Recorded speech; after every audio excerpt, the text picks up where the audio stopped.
Dernier footing dans la nature béarnaise. Ces 4 équipiers se préparent pour le championnat du monde des raids aventure à La Réunion, avec des chiffres qui donnent le tournis.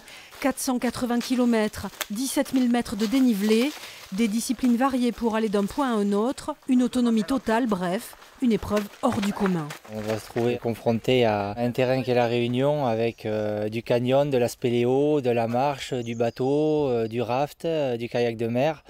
Voilà, tout un panel d'activités qu'on a l'habitude de faire tout au long de l'année, pendant quasiment 6 jours. Une prof de surf, 2 CRS de montagne, un technicien aéronautique. Ces 4-là se connaissent bien. 1 an qu'ils se préparent à cette épreuve.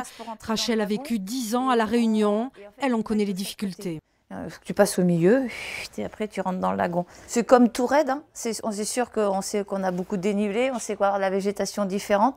Pour ma part, ce qui me fait un peu plus peur connaissant La Réunion, c'était la mer. Parce que, bon, aux questions requins et tout ça, comme je connais bien, mais après, de toute façon, on sait que ça va être dur, hein. Donc de toute façon, on va y aller. Ouais. Le téléphone de secours.